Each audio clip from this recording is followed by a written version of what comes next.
What's happening, good people? And how you doing? What's going on with you? Hoping everybody is having a good day. Hoping that your day is full of joy. Man, there's so much stuff going on in the world today. Everybody seems to be putting out the same answer today about this being April Fool's Day. And that is, we got enough foolishness going on in the world today. We don't need to even have a day for it. So forget the April Fool's Day because we got too much other stuff going on. And that is the truth. That is the truth. I will say that there are a couple of things that are bothering me, and I hope that you are paying attention to it. The $1 million that's being given out to folks to sign a petition. I hope that you did not participate because I know they're going to try to find something that says something is unconstitutional. And multimillionaire folks or billionaire folks, they never seem to pay the price for their inconsistencies or for the things that they do. So somebody's going to end up falling on the sword for that, and I don't want it to be you. So don't sign that petition thinking that you might win or have a chance of winning $1 million. He's already awarded two already. So you don't need to participate in that. I'm talking about Elon Musk. The other thing, too, tomorrow is supposed to be the day the tariffs go in effect. The day that the tariffs go in effect. Are you prepared? Do you have the things that you need already that, there may be some tariffs on? And you got to think about it. You really got to think about it. So I'm hoping that you are prepared because he's going to name all the issues, and that's going to be, I think, terrible. Everything that's going to hit the tariffs tomorrow, I hope that you are prepared because it's going to be interesting. It's going to be interesting, and I can almost guarantee, I don't know, but I can almost guarantee that your governor is going to play along, right along with the nonsense. Just be prepared. What you say, Miss Pamela? Whoa, now. Hey, T man. What's going on with you? How you doing? Hey, you so funny. I love you, bruh. I love you. Yes, I do. Let me tell you something, bruh. Them fools that's up there smiling, profiling, grabbing them little cardboard checks. Do you know if that money's even going to cash? But better yet, don't you know how it's going to hurt you and somebody that you love? Yeah. Wow, bruh. Yeah. How crazy, how stupid and idiotic can you be? It's I going to be mean, come interesting. on now. I mean, G-Man, I know, look, oh, boy. First, I want to say, first, giving honor to God, to all the saints and friends.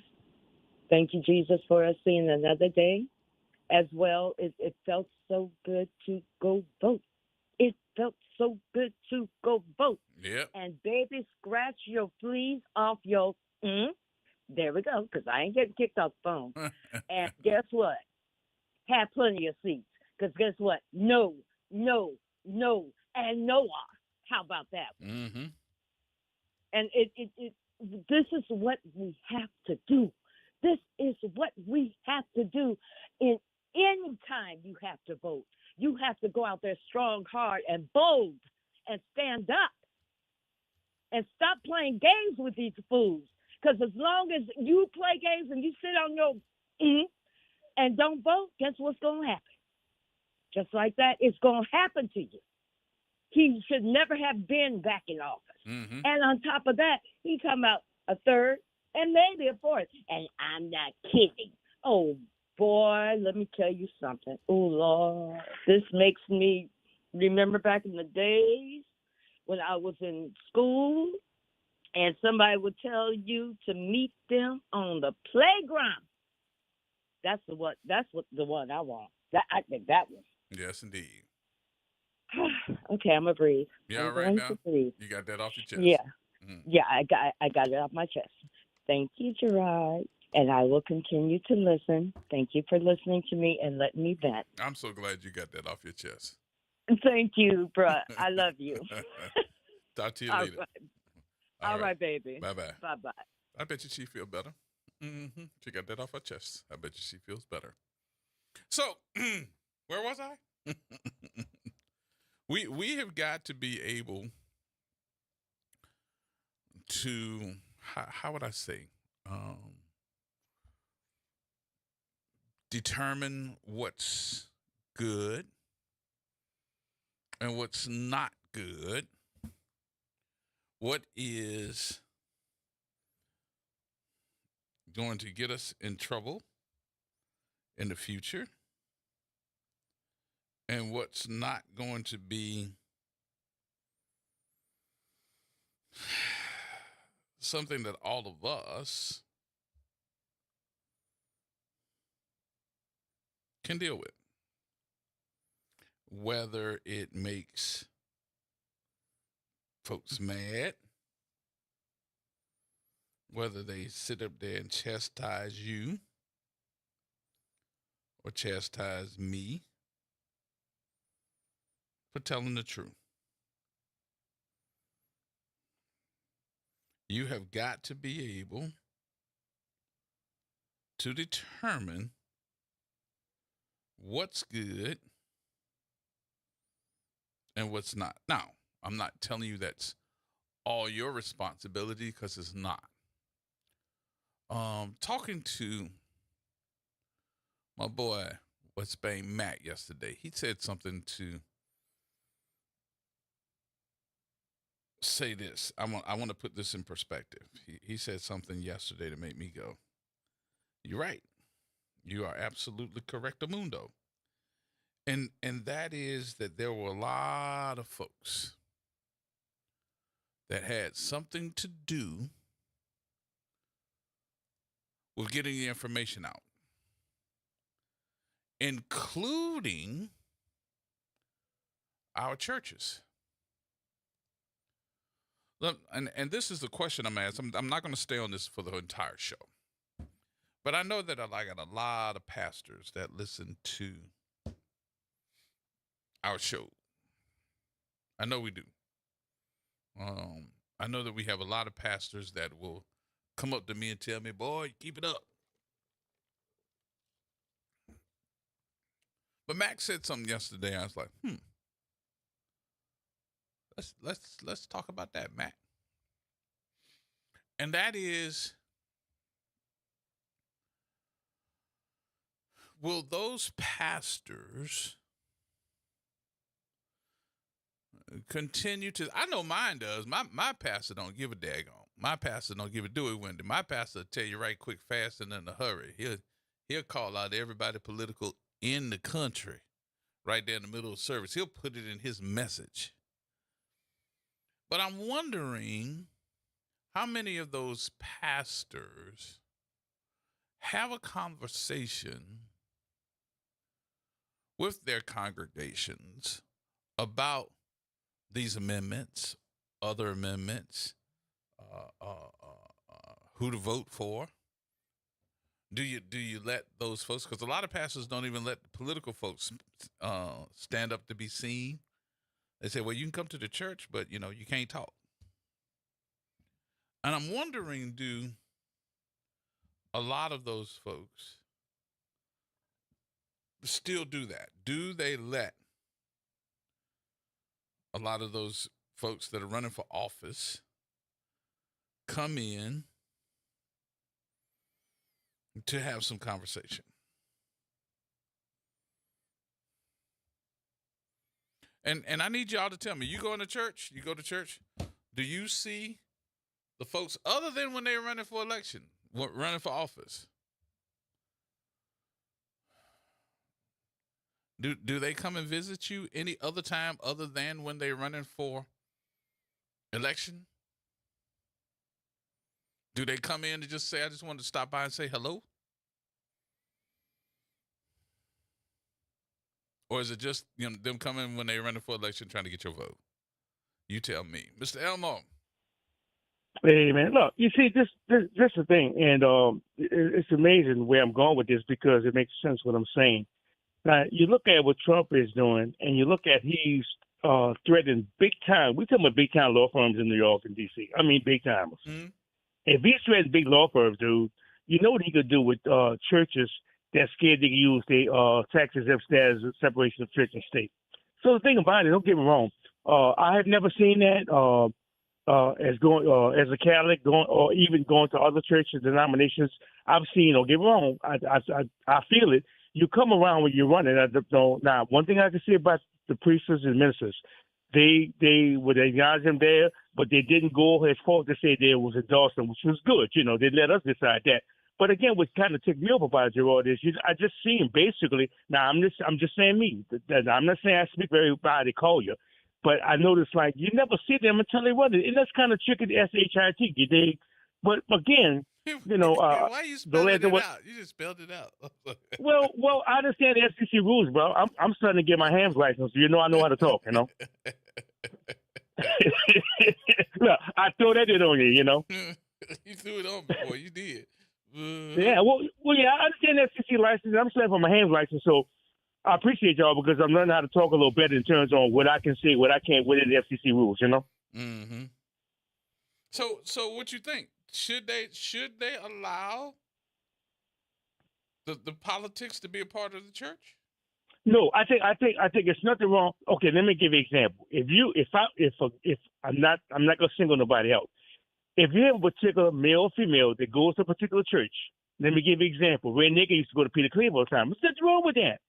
Nothing wrong with that at all. Mm. But again, it's nothing wrong with you going. And no, it's nothing wrong with presidents saying, you know what, Mo, what you think? You think we should vote for John Doe or John Q? What have you? Nothing wrong with that. But I never seen. I didn't say it doesn't happen, but I never heard a minister or priest or rabbi, clergy that mentioned vote for him. Blah blah blah blah. You know, I just never seen it. Now I think what it is, they're that stupid. Now they want that tax exempt status. If Trump, listen to me, if Trump is leaning on big time law firms from Harvard, he's leaning on Harvard, Columbia, and all that. Man, you realize the top line Columbia, Harvard lawyers, if you lean on them, they're scared of him. You know what a little mama. If I'm a mama pop pastor, you know I'll be careful with what I say between separation of church and state. So how can we really determine the difference between church and state if the church is saying this is what's going on and here's who are the candidates, here are the people you need to vote for, okay, but the political folks will bring up God, call themselves evangelists, or say that this is not of God's way, and say amen and pray and do everything else that has anything to do with God in state, in the conversation pieces within the. I mean, hell, we got them saying the 10 Commandments in school. Well, you know what? You got a good point, because let me give you an example of this. I'm not mad at him, but I have to give it. You remember when New Orleans East got hit with the tornado? Mm-hmm. Okay, guess who was out here giving food? Billy Graham, son. Mm-hmm. He was giving out food. Now I'm here for that, But again, I don't agree with his politics, because he's a Trumpy. He's a trumpet badge you can find. But again, this way I have a separation with that. I don't mind you having a political viewpoint as a minister or clergyman or minister. You're a man. Nothing wrong. You have the right to vote. I think where it's wrong, when you outright trying to tell me who to vote for, that's where those tax exempt stats should be threatened. I don't give a who you are. Mm-hmm. That's where that's wrong to me, Gerard. It's nothing wrong. Look, just say if I'm a minister, I'm going to tell you point blank, look, Gerard, I'm not going to go that far to tell you who I'm going to vote for me, because I have to have a separate church and state. I have a personal viewpoint, but I can mention it on the air to you. Mm-hmm. You get the point? Mm-hmm. So it's nothing wrong. It's nothing wrong with telling your parishioners, Elmo, Gerard, John Doe, you as an American citizen, you have that right to vote. I advise all my citizens in my church to vote, but I'm not going to tell you who to vote for. I don't think it's for them to tell you who to vote for, but I do Well, think that suggest. when Well, you put it this have way: tell you or amendments, suggest who to vote for. yeah, Yes, yeah. Ron. But I think when you got amendments and things of that sort, you got to be having somebody to explain them. Now, to make things even better, to me, somebody like Dr. Torrance Sanders, he wasn't telling anybody who to vote for or what to vote for, but he did have the professionals at his church having meetings. Now, So I think let me tell you what I'll be for. Now, I wouldn't mind if I'm a minister, I'm just giving you my viewpoint, and I say, just usually, for example, George Stevens running for councilman. I'm gonna have George Stevens come represent the Democrat Party. I'm gonna have Elmo, my name. I represent the Republican Party, yeah, and have both people decide. You know, you got two points of view. Now, I didn't say I'll vote for Elmo. I didn't say vote for George.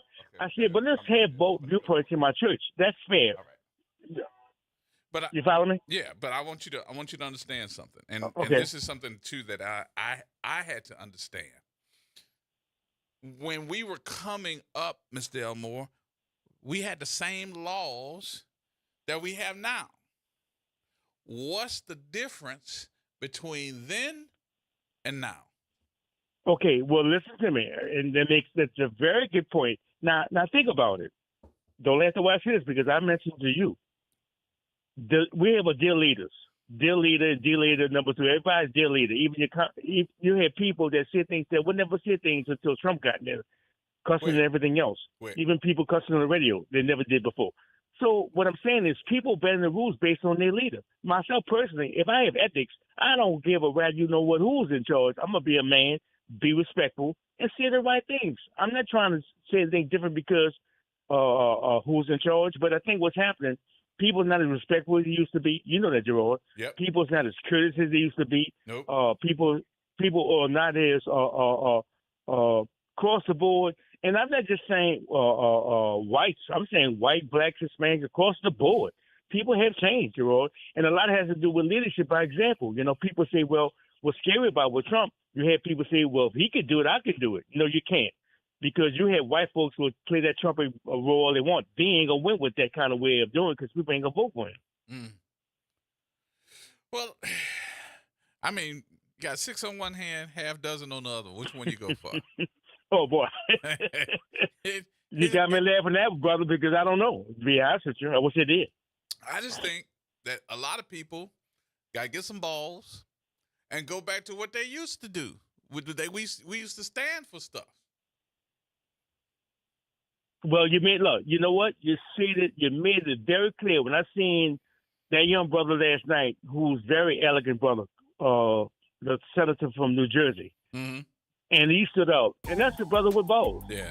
And yeah. basically what he's saying here, man, leadership. You see, I think, Joel, what we need to understand, I know you do because you're a leader and you're a man. We have to stand up, be men. We got to stand up, not just me and you. All of us have to do it. We can't do it by ourselves. And look at ourselves and say, guess what, man? We're a hero. We're a hero. Right. Let's stand up and be counted, man. Let's not just say, look for what Joel going to do. What Elmo going to do? Yeah. You follow me? There you go. All right, sir. I got to take my break. All right, brother. I appreciate you much. I appreciate you, brother. Thank you, buddy. Mr. Elmore, take care. All right, we got more coming up in just a minute, y'all. We got to take a break. New Orleans, are you ready? A fresh voice in the city is here, bringing you the beats, the culture, and the stories that matter. From local music and food to real talk on what's happening in the streets, we've got you covered. Stay tapped in. Follow us on all platforms at WBOK 1230 for the latest updates and exclusive content. Your city, your culture, your news. Don't just hear about it, be about it. Follow us at WBOK 1230 now. Connect with NOLA Public Schools. Follow us on Instagram, Facebook, and X for the latest updates. Sign up for District Digest, our official newsletter where we share district achievements, celebrate student successes, and keep you informed about our vision of providing a high-quality education. And don't miss our school board meetings. Watch in person or live stream on YouTube. Stay informed. Stay engaged. Visit NOLAPublicSchools.com today. Again, that's NOLAPublicSchools.com. Join me, Dr. Jaquil Ross of New Schools for New Orleans for Talk That, NOLA Education. This Monday, we'll be joined by NORD and New Orleans Public Library officials to learn about their summer programs for our youth. Be sure to tune in Monday at 12:30 p.m. on 12:30 a.m. Making a difference in the community. WBOK 1230 AM. Here we go. The reality check on WBOK 1230 AM. All right, folks, welcome back. Welcome back. T-Bone, you've been holding. What's going on, man? Hey, man, good evening to y'all. What you say? I meant to say this the other day, so let me start from there. First of all, Wait, you starting back nobody. from the other day? Well, no, we still on the same topic. Down in those four amendments. But I heard a caller say something earlier today that really brought me back to the point I was going to make the other day. So let me make this point. They said they're surprised that the folks are acting the way that they do. Let me put something on your mind. Those of us that are old enough to remember a show called All in the Family with Archie Bunker. Yep. And I've compared Trump to Archie Bunker many a times. That particular show put in light that white folks have different discussions at the kitchen table in different ways than black folks. And there are some white folks that divide, just like the son-in-law. He called him Meathead, Mike. Right. From the older crowd. But you do have those white families where the patriarch or the matriarch or what have you pushes their views on the younger generation and they adapt to it. And I've said this before several times on this program. Racism is learned. You're not born with it. You're not. That's why we shouldn't be surprised that these people are emboldened by Trump coming out with all of these cockamamie ideas on how to fix things by fixing us. You understand? Oh, we're going to fix you with all those entitlements. Oh, we're going to fix you living off of food stamps. Oh, we're going to fix you living off of taxpayer money, my taxpayer money, because I'm tired of paying it. But I said this before, and I'm going to say it again. I've never heard of anybody that complained about their taxpayer dollars getting it back. You didn't get it back when George W. 1 was there. You didn't get it back when George Bush 2 was there. You didn't get it back under Reagan. And you're not going to get it back under Trump 1 or 2.0. So it's nonsense when you say that. And people need to be stopped surprised by how some of these folks are emboldened by Trumpism. Malcolm X once said, a man who won't stand for anything stand for nothing will fall for anything. And that's what the Democratic Party has been doing. They haven't been standing up lately. I appreciate Cory Booker doing what he's doing. But where's the rest of your party? Y'all should be standing together, voting against everything.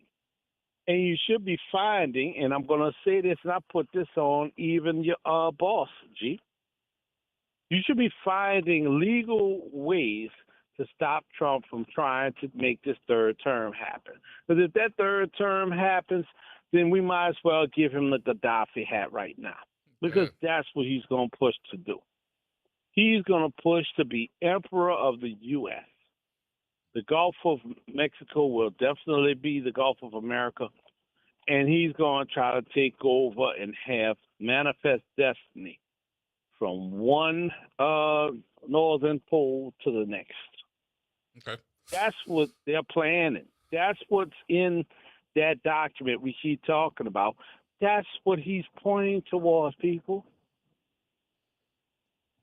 All right. I mean, am I wrong, bro? No, Tell me I'm wrong. I love everybody got an opinion. I don't think that could ever happen because it hasn't happened before. That's number one, and then number two, the Constitution won't allow it to happen. Even if it goes to the Supreme Court, it's not going to happen because the Constitution has to be changed. Constitution hasn't been changed in over 100, 200 years, and I don't think it's going to be changed for that either. Now, he said there's ways that can be done, but again, even if you try it, it's still the Constitution. So I think that's just a deterrence and to really just keep your mind off of what's really important and what's going on right now. So all that is okay, just a but bunch what of about crap. the loophole that if What J.D. loophole? Vance runs under the guise that he's going to run as president and then can step down as president with Trump running as his running mate You believe and that? abdicate to him? You believe that? I believe that the whole Republican Party has took a knee to him. I don't think that can happen. I don't think that is constitutional, number one. For you to be able to say that I'm going to run for president, you have to win. And then you're letting everybody know that that's what you're going to do. Then the second thing is you're going to step down. If J.D. Vance runs for president, he's going to be president. The man is going to be 82 years old. He's going to be the oldest president that we've ever had. They talked about Joe Biden being slow. Now, we're going to see what he's going to do, too. He already seems to have a problem with his memory and pronunciation and remembering things. And his level of understanding is terrible. What is it going to be in a couple of years? I don't think that's going to happen. Now, how old is Mitch McConnell? You're going to talk about ageism? Let's talk about it. What did Mitch McConnell how do? Old? What did he do? No, but what he did he do? stepped down. He stepped down. He just stepped down. Who but made how him? old is he now? But who made him? They made him because Trump made him. No, sir. He stepped down because he knew he was too old. He stepped down. Do you want your president staring at the daggone camera because he can't say nothing? Just like Mitch McConnell did? I don't think so. Yeah, but they're not going to be able to rattle There's a Trump as whole easily. lot of shoulda, coulda, woulda in that statement that you just made. A whole lot But of shoulda, Trump coulda, is woulda. Trump is different from Mitch McConnell, bro. You the one that did the comparison, not me. But he is different. You did the And comparison. that's why I made a comparison, but I'm telling you that they're not going to let it going to be as easy to have him step down because they've never seen this strong a support And they've in never decades. seen the economic disparities that we're going through. Not just us. I'm talking about them But too. they don't care. If they but didn't they don't care, they care. wouldn't be raising holy hell at these town hall meetings. No, I'm saying the voters might care, I'm talking but about will they remember in 3 more years? if you ain't got no That's money, the question. yeah, I'm gonna remember. If you ain't got no money, I'm gonna remember.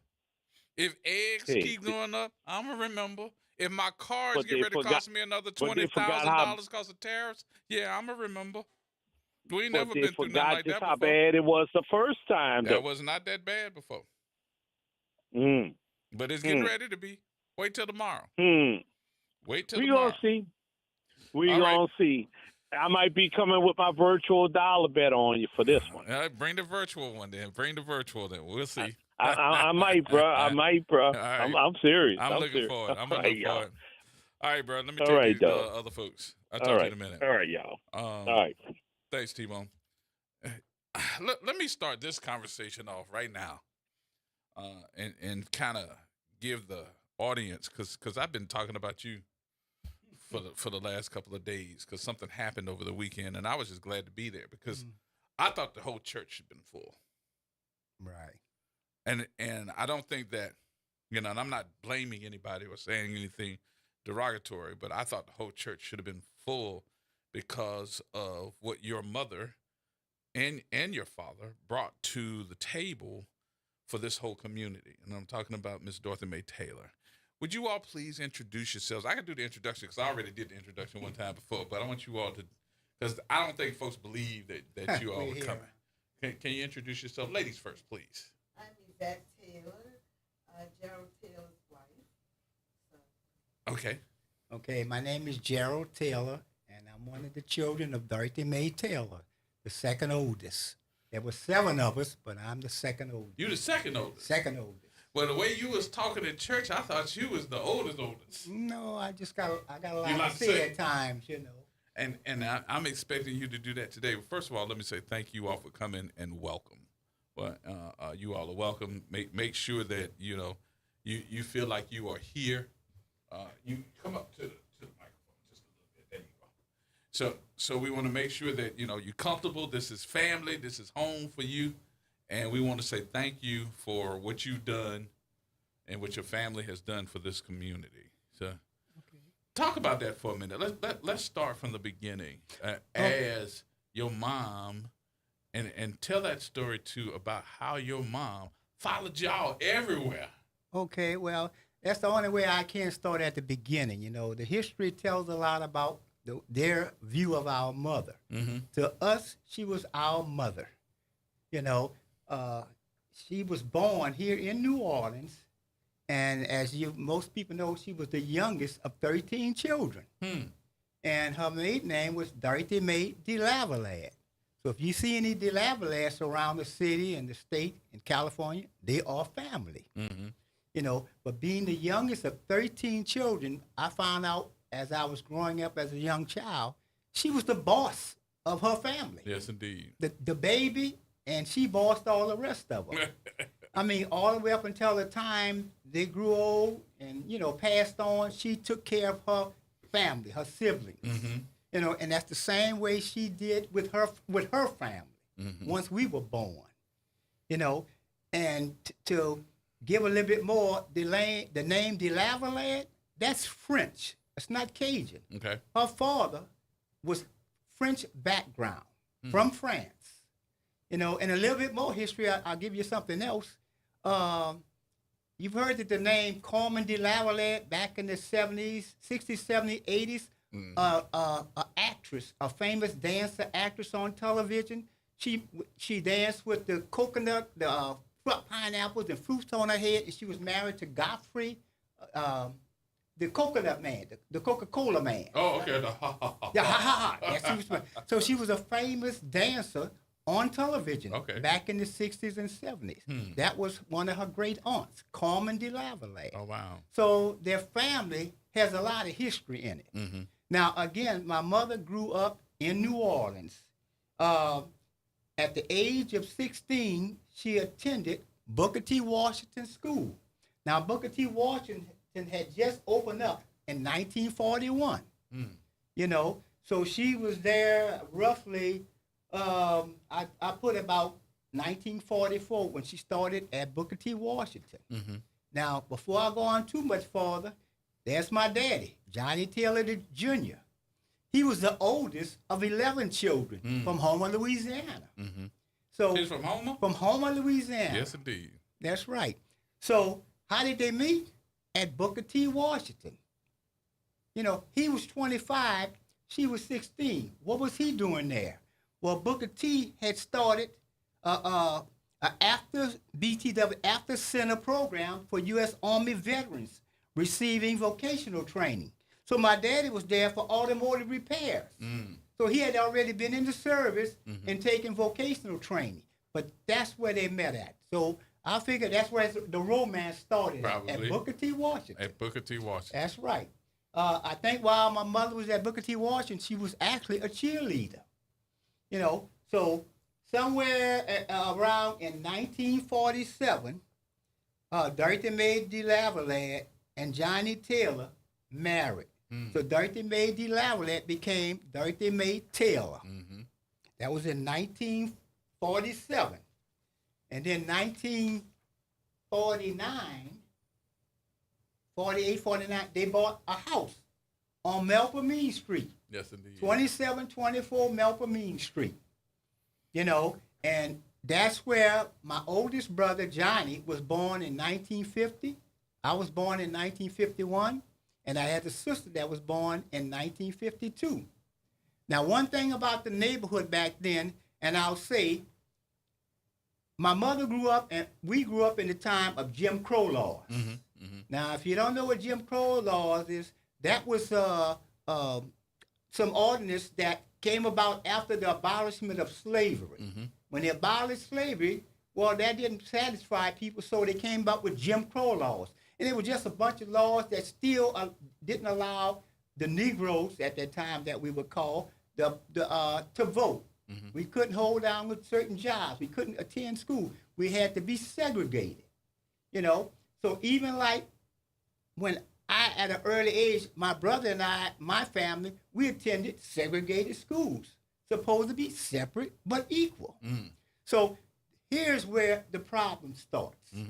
Now, my brother and I, we going to McDonald 36 School, about 4 blocks from the house. So we go to school. I'm probably in about 5th grade. My brother's in 6th grade. So we come home with the books that they have signed us. You know, every year they sign your book. So I come home, and Mother said, well, Gerald, let me see your books. So I open up my little, I think Roy Rogers bag that I carried. My brother had some other character during that time, Bozo the Clown bag. So my mother looked at our books. She said, Gerald, what's wrong with these books? I said, well, they just gave them to them. That's our new books. So the books were torn. When you assigned a book, inside the first cover, you had to sign your name back in those days. So all 5 spots were already filled up. So we had to sign perpendicular along the page. But yet the pages were torn. You know, the outside cover was damaged. So it's like, what is this about? So we went on ahead, did our homework, but that was the beginning of my mother saying, I got to go find out what happened. Now, we always hear about what she did in the school system, but you don't understand why until now. So here we go to school to the PTA meeting a couple of days later. PTA, Parent Teachers Association meeting. So we're sitting in the cafeteria. And so the PTA president, the vice president, they're giving all the minutes of the meetings and the discussions about what they were going to do and possible problems. And then they finally came to the section about any questions. Well, quite naturally, that's when my mother stood up. I got a question. You know, why are these books in this condition? Why this? Why that? You know, she just kept asking. Nobody had an answer. You know, so she kept talking. Now I'm looking around. I'm about 7 years old. I'm looking around. Why is my mother still talking? Right. What's going on? And everybody's listening. All other parents start turning around, shaking their heads. And basically, the PTA president and those members couldn't really tell her what was going on. They basically said, that's the way we get them. That's the way it is. That's the way it was. Okay, my mother settled for that. She talked a little bit more with a couple of parents, and so we left. But that wasn't the end of it. So the next time, the next place was she went to the New Orleans School Board. Well, guess what? Back at that time, the school board was what? All white, all men. Right. So here you got this black mother coming from before the school board, questioning them about why are my children's school books all beat up and torn? You know, and they didn't want to give her a straight answer. Well, that's how the books go to them. You know, why are you complaining about it? Nobody else is complaining about it. She said, well, hey, that I'm not satisfied with that. Eventually, she found out the process. And the process was when the state sends money to the Orleans Parish School Board, the Orleans Parish School Board then gives the money to the white schools. To the white schools. To the white schools. And then the white schools box up all their old books and put them in boxes and send them to the black schools. So the black schools didn't get They didn't get new money. books. They didn't get new nothing. They got the old books. They got the old books from the white school. That's right. And the white schools got the money to buy new books. Exactly right. So guess what? There the fight started. Oh, boy. That's the fight. Now you got an angry mother. You know, see, it wasn't about trying to be politically correct or trying to be a activist. You don't want to give my children good books, the money to buy books. So that's how the fight started against the school board. And she accused them of being racist. Racist, right. You know, everybody know that part, but they don't know how it started. You know, eventually there came a rally, a boycott against them. Other parents jumped on the bandwagon, and so the school board came under attack. Well, they had to do something about it to quiet this lady down. So eventually, at some point, they release the money like they were supposed to do. That satisfied that. So the equal black schools, supposed to be equal black schools are now getting their portion of the money. Yes. To buy books. Buy new books. Books. That's right. That's how that started. Mm-hmm. And so here now we go to the first, second, third, fourth, fifth grade, whatever. Now we move on to junior high school. Okay. You know, and you always hear about Dorothy Taylor being the president. Well, before she left, they voted her president of the PTA at McDonald 36. We got to have a woman like this. We got to have this woman speaking for us. Mm-hmm. You know, and at some point, even the school board, hey, we got to make some changes. So guess what? They started elected a few black school board members. Mm-hmm. Somewhere back in the days, Gail Glapion got put on the school. You know Gail Glapion. Right. So you had one voice on that school board at the time. Mm-hmm. Okay, now moving forward, now my brother and I, we done moved on to Carter G. Woodson. Now I got younger sisters and brothers following behind at McDonald 36. Mm-hmm. So she's still there, president of the PT at McDonald 36. So my brother and I, we at Carter G. Woodson now. Guess who's following us there? Your mama. Dorothy Mae Taylor, mother. So she started attending the PTA meetings at Booker T. Washington. So there were some problems in that system. She got up, started talking. Why this? Why that? Why couldn't we do it? Oh, that's the way it was. That's the way it was. Again, guess what they did? They elected her president of the PTA president at Carter G. Woodson. Yes, indeed. So now she's a president at two different schools. Two different schools, because her children are moving. Right. You know, I don't know what the issue was back then, but the neighborhood wanted her to be the spokesperson for the PTA. Mm. You know, so now we moving on. My brother and I, we now at Booker T. Washington Senior High School. Mm-hmm. Oh, yes, mother watching us. She moved on too? She moved on to Booker T. Washington. President of the PTA. 3 schools at one time. Now I had another sister, went the other way, went the wrong way, went to McDonald 35. Uh-oh. He didn't follow us, but that's okay. I don't hold that against her, you know. But my mother kept an eye on her at McDonald 35. Mm-hmm. I don't believe she became the president of the PTA at Booker T. Washington, but everybody was aware, president at McDonald 35. I'm not sure, but because of what they heard about my mother at Booker T. Washington, Carter G. Woodson, they were on guard at McDonald 35. We better make sure this girl is treated right while she's here. You know. So anyway, we done passed through the high school, junior high school.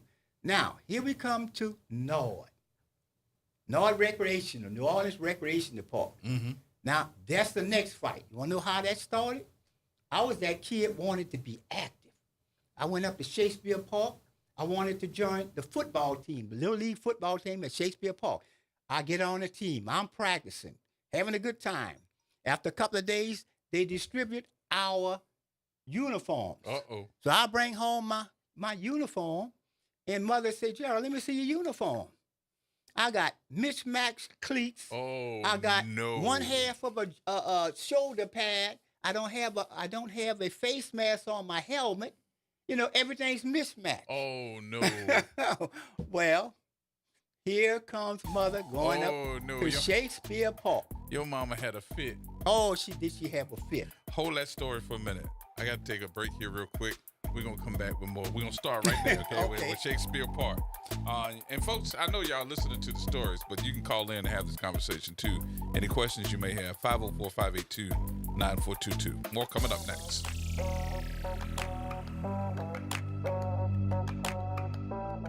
Norman Robinson is back. Can you hear me now? And he's taking no prisoners. Can you hear me now? Each weekday, Norman Robinson brings you commentary with Off the Top. The incident was shocking, disturbing, disgusting, disappointing, and sad. Each weekday, Off the Top with Norman Robinson is heard exclusively right here. It's Off the Top with Norman Robinson on WBOK 1230 AM.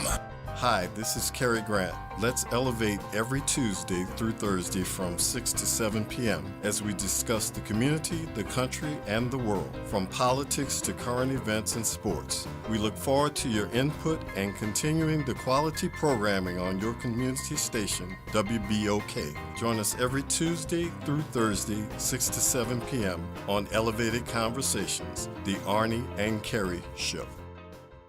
Visit DePaul's new Algiers Health Center at 2801 General de Gaulle Drive to receive primary and preventive care for both adults and children. Services also include behavioral health, imaging, and on-site pharmacy, vision, Medicaid enrollment assistance, and more. For appointments, visit DePaulCommunityHealthCenters.org or call 504-207-3060.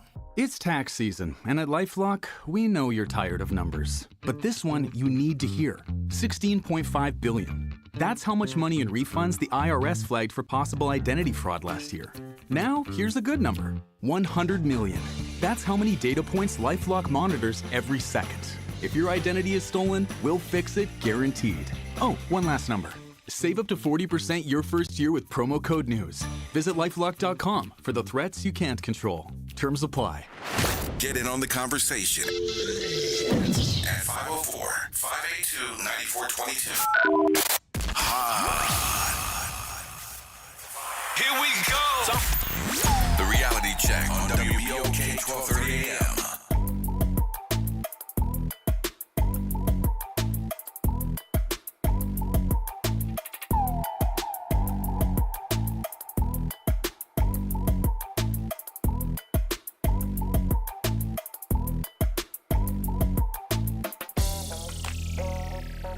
All right, folks, welcome back. Welcome back. Our number 504-582-9422. Kevin, what you say? Yeah, I like the conversation. My question is, did your mother receive any death threat or the family any kind of threat to them? And secondly, I know she had backlash from the white community. Was any backlash from some people in the black community? And my last question, what motivated your mother to run for office? So I probably know the answer to that one. All right, so you got more than one question. So your first one was, did she get any type of backlash threats from the black community? Yeah. I know you had said something about the white community. Yeah. The one you told at the church. Right. That was funny, but it wasn't funny. It was funny the way you said it, but it wasn't funny if I had to answer that phone. Yeah. There were a lot of threats, but I'm not getting to that yet. The threats hadn't started yet. Now, at this point, the only people she had adversaries against was the system. Right. The school board. Right. The New Orleans Recreation Department. They weren't doing right. So that was the target at that time. Okay. And like I say, once she went before the New Orleans Recreation Department and accused them of being racist also and was trying to see about shutting them down. But what not only that, if you remember back in those days, segregated, we couldn't go swim in white pool areas. Whites couldn't come to the black areas to swim in the pool. Back then they still had that going on. Okay. We couldn't swim together. But anyway, she was filing suit against NORD. Eventually, they changed and they released the money to NORD. They actually to Total Community Action, TCA, money came to them, and to TCA filtered money into the black neighborhoods. They actually had programs set up in the projects. They brought ping pong tables, basketball games. Each project had a recreational area set up for the kids in the project. You didn't have to go to a NORD playground. It was brought to your particular project area in the neighborhood. That's how they tried to distribute the money so that black kids had the same physical recreational activities right in their own neighborhood. But that went to TCA, the Total Community Action. And there are a lot of politicians, people that came to Total Community Action. There's a whole list of them that were part of that organization. But would you say, though, that and I'm looking at this from the outside looking in, but if they brought it to my project? Was that to keep me away from those NORD facilities? No, the North facilities opened up. Okay. They did.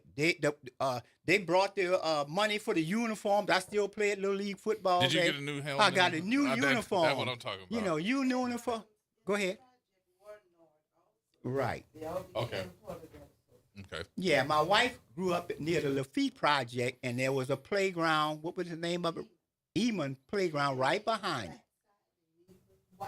There you go. Separate, but supposedly equal. But anyway, the money was there, so they didn't have to travel far. You know, which was good. You know, the projects had plenty of rooms in between the courts. You know, it kept the children right there close to home. Shakespeare Park was about 6 blocks from the projects. You had back on Earhart, you had I think they think it is the other park there by the Rosenwalk Park. Rosenwalk. And then you had Taylor Park a little bit down Claiborne on the couple of streets over going to Washington. So it was kind of beneficial to put the money into the projects. All right. You know. So when she did all of this and y'all saw the change, somebody had to notice. People were noticing from afar. You know, my mother was not even recognized as political. She was just a concerned mother, concerned parent. That's what they knew about it. This lady uptown getting things done in her neighborhood for her family, for her neighborhood, for that community. You know, where we lived at, our elementary school was 4 blocks from our house. Our junior high was 6 blocks from our house. Our Booker T. Washington High School was 8 blocks from our house. Our church was about 10 blocks from our house. You know, everything was right there. Your whole world was right there. Central City. Right. We didn't even go to Canal Street. We shopped on Dry Street. Right. That's when Dry's and Rampart Street had all those black shops. Black shops. Right. We had everything we needed right there. Right. You know, now one thing about our neighborhood, the makeup, everybody in our neighborhood owned their houses. They didn't have rent houses like they have today. My dad and mother owned their house. My neighbor owned their house. Al Garage on the corner of Melpomene and Clara, his daddy owned that shop. Going the other way toward Magnolia, everybody owned their house across the street, all the way to. It was homeowners, black homeowners. What happened?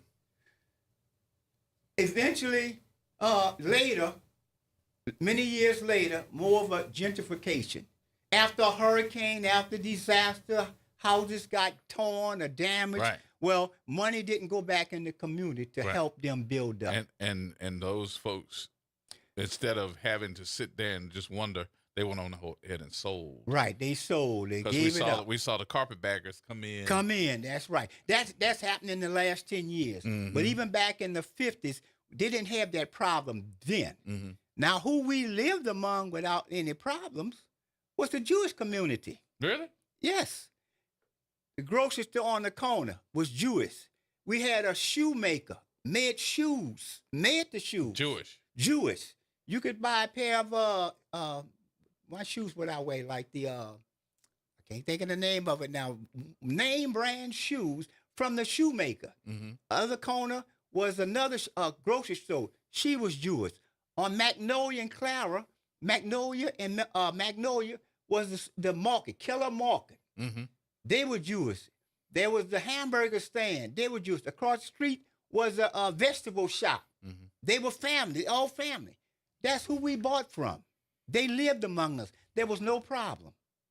My name's on saying is Venice Gardens. Venice Garden. That's right. Up on Claiborne in Washington. Yeah. That was our supermarket. And on the other end of the shopping, Western Auto.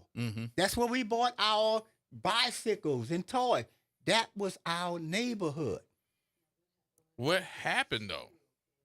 Well, before we get too far from that, I'm going to back up a little bit. I know we got questions. I know you got to tell the story, you know. You know, so one day I'm coming home. I'm at first year at Booker T. Washington Senior High School. I come home, and there's a black limousine parked in the street in front of our house. I'm saying, well, why is there a black limousine? So I'm standing outside, getting ready to come out the door, and out comes our mother and Victor A. Skiro. That was the mayor of New Orleans. Right. He was the mayor from 1967 to 1971. So he's coming out our door, and I'm saying, that's the mayor coming out our house. And then my mother gets in a limousine with him, and they drive around the neighborhood. I'm saying, what is that all about? So what I find out, mother had complained about how filthy, dirty our neighborhood was. The garbage. We didn't have street sweepers, cleaners. Right. The garbage wasn't being picked up on time. So she had made enough noise that the mayor had to come see this woman that he knew had made so much noise in the school systems, in the North recreations. So he had to come see what she wanted. And then as a result, that Saturday, a couple of days ago, they came out. The city put no parking signs from Claiborne all the way to Dry Street on both sides of the street. Then the city came out and gave us 50 push brooms and 50 shovels and a garbage truck. So that Saturday morning, all the neighbors got together and started from Claiborne Avenue, and we swept everything from curb to curb, swept everything down. All the side streets, Willa, Clara, Magnolia, all those residents took their trash, swept them all to Melpomene Street. And as we swept, along came the garbage truck and picked it up. And we did that from Claiborne all the way to Dry Street. We cleaned our neighborhood up. Wow. And Mayor Skiro made that happen. Your mama made that happen. Well, our mother made that happen, but Mayor Skiro was listening. Yeah. Your mama made that happen, and he had nothing to do but to say, okay, but we're gonna make it happen. He had to make it happen. That's right. Because your mama was about to really start some mess for him. That's right. So he was getting on her side with her. She had that kind of support. You know? But again, for our family, for me at that time, I'm wondering, who is this woman? Who is she? That's what I said. Who is this lady? Yeah, that's your mama. That's my mother doing that. What she got? Kind of power she got? Did you understand at that time though? I didn't really understand at that time. I knew something was going on. Right. But throughout my life, throughout the activities, I kept getting shocked more and more. Every year after year, I got shocked what she was capable. Tell me about your dad though, okay, because he had to be there. My dad. During this time. Oh, my dad was a genius. I'll put it that way. Now, what my dad did auto body fender paint. He worked on cars. He take wrecked cars, fix them up, and paint them. And as kids growing up, our mother would send us to the shop, and he would have us working with him. All right, hold that story right there. Okay. We're going to start right there. All right. We're coming back. News is coming up, y'all, and we'll take some more telephone calls, too. 504-582-9422. I almost forgot the number. More coming up next right here on WBOK.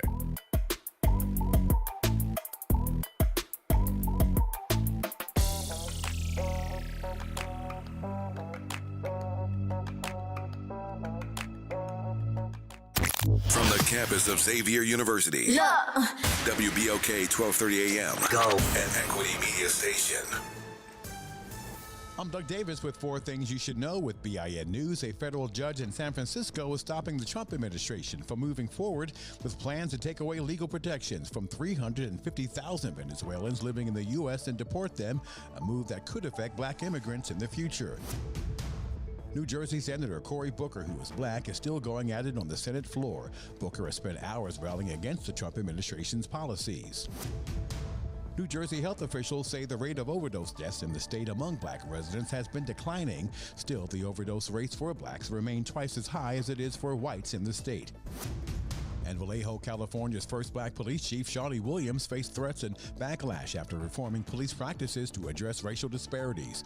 Mocked as Black Jesus, he resigned in 2022 with a lawsuit alleging his departure led to increased violence and exposing systemic racism in the department. Get BIN News on demand 24/7 on the iHeartRadio app.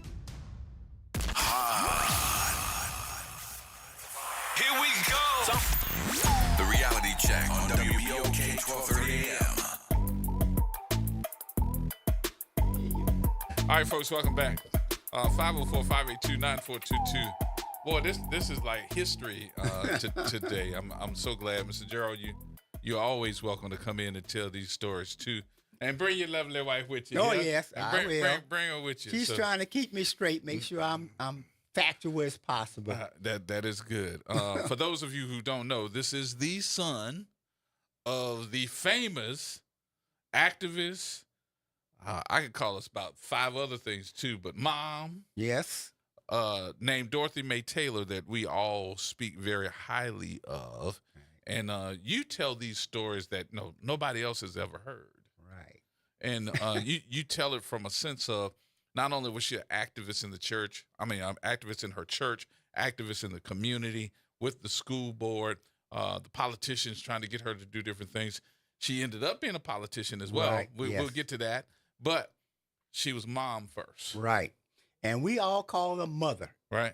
That's what we call the mother. You know. And like I said, as far as my dad, your dad though. That's where we were with your dad. My dad worked with his hands. Mm-hmm. He could take a damaged car, straighten it out, change out the fenders, and put it back together and paint it like brand new. That was his business. Body fender and painting. But he had to, I don't want to say take a back seat, because that wouldn't be correct. But he was smart. Well, he kept your mama busy doing her thing. Exactly. Well, you put it nicely, but I did. I don't want to get in no trouble. I'll put it like this. He was the breadwinner. Yes. My mother didn't work. Really? She was a stay-home mother. I said when she was in high school, she had a job on Dry Street as an elevator operator. Wow. You know, back in the days, you didn't get on the elevator. Somebody pushed the button. Somebody stayed in there and they closed the wire cage, and then it went up and went down. That's what she did in high school. Once she got married, she was a stay-home mom. So my dad was the bread provider. Mm-hmm. He worked, so mother had time to do whatever she wanted to do. She was taking care of. That was her sole responsibility, take care of her family. Mm-hmm. And that's what she did.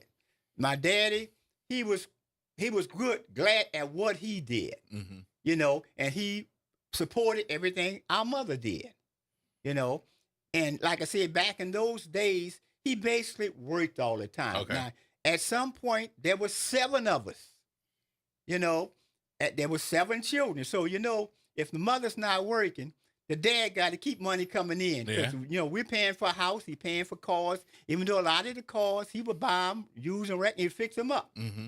We had a station wagon. We all had to have a station wagon. Yeah, you had to be able to get all y'all in there. Yeah, we all had to get in the station wagon. So, but that was my dad. Did you have the one that had the seat in the back that you're looking at the back? No, I don't think they had put. We had what they call the sedan station wagon with the panels on the side. Yes, indeed. You know, and even one summer, we all packed that car and he drove to California. Wow. And back, visiting relatives. From here? From New Orleans to California. Too? Back before I-10. Good Lord. Good Lord. But that was my dad. That was my dad kept his role. Right. And my mother did her thing. When you talk about your mom, and you said mother, one of the things, too, that I understood about your mom is that when she had it on her mind, you could best bet she was focused. Yes. Was that learned behavior, or was just how she was? I think it was more learned behavior, because when she realized that when she wanted something and people didn't want to give it to her, didn't beat around the bush, then she focused in on it. Okay. She wasn't going to let it go. Right. You did the wrong thing all of a sudden now. Right. When you try to ignore her, right. Now she's focused. And she was one of those that weren't going to be ignored. Because she had the community behind her. She had the community behind her. Because we all had the same problems. We all had the same challenges. So she spoke up for her. Mm-hmm. She spoke up for the neighborhood. And that's what the neighborhood started realizing. Dorothy Taylor, let's go talk to Miss Taylor. Let's go see Miss Taylor. Were they coming to talk to her? Yes, they was coming to talk to her. I know you probably sitting back going like, who? All my whole life I said that. Who is this woman? Who is this woman? You know, and again, we still haven't gotten to the good stuff yet. Really? We haven't left New Orleans. Go. We still in New Orleans. Let's go. Okay, so anyway, here we are. As we start growing, you know, mother finally gets appointed, got hired on at the civil sheriff's office. Mm-hmm.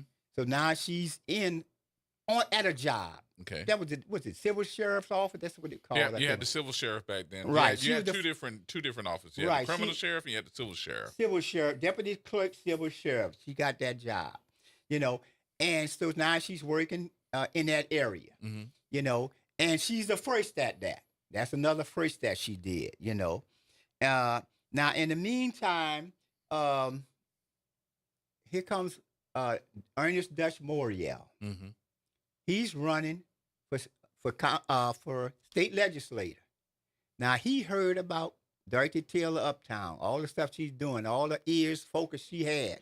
So he comes to our mother, Miss Taylor, this is what I want to do. So she campaigns for him. Mm. The first thing she does, he got to run through our church. He take him to our church before our congregation. Mount Zion United Methodist Church on Louisiana Avenue. So here we sitting in church. Here comes Dutch Ernest Morial, Sybil, Mark Morial. I guess he was about 10 years old, and indeed. one sister. Mm-hmm. So they come before the congregation, and he's talking, trying to get people to vote for him. And the church sitting there. I'm wondering, who is this man? I didn't know anything about it. Mm-hmm. But in the long run, she campaigned for him, and he did win. He won that position. That was her first time dealing with politics.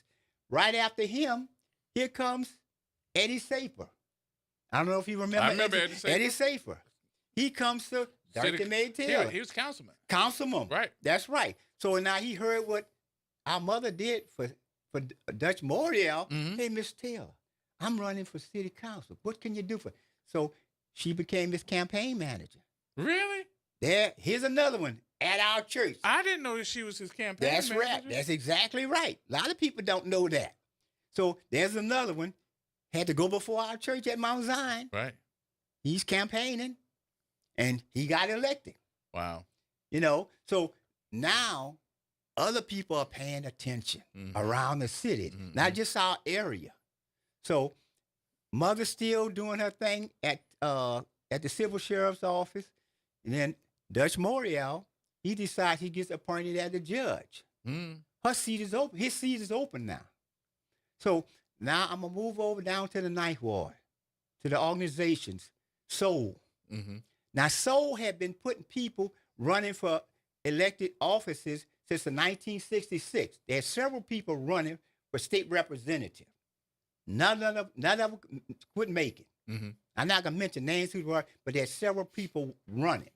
So here, Dutch Morial's seat opens up.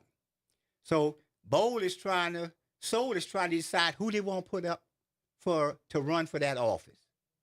Now, the president of Soul is Don Hubbard. Right. So now Don Hubbard's telling his people, hey, look, they got this lady uptown. She's doing a lot of good things. Now, Don Hubbard, not to cut you off, but Don Hubbard just left here last week. Yes, indeed. Or was it week before last? Okay. He was just here, and we were having that conversation. That's right. So Don Hubbard's trying to tell his Soul members, hey, they got a lady uptown. Y'all got to see her. Y'all got to hear. Mm-hmm. That's the one we need. So there was a lot of argument and bickering about that. Mm-hmm. So anyway, Don Hubbard comes down and approaches our mother. Hey, Miss Taylor, we would like you as a member of Soul to be our candidate. Mm-hmm. All our members agreed upon it. We want you to run.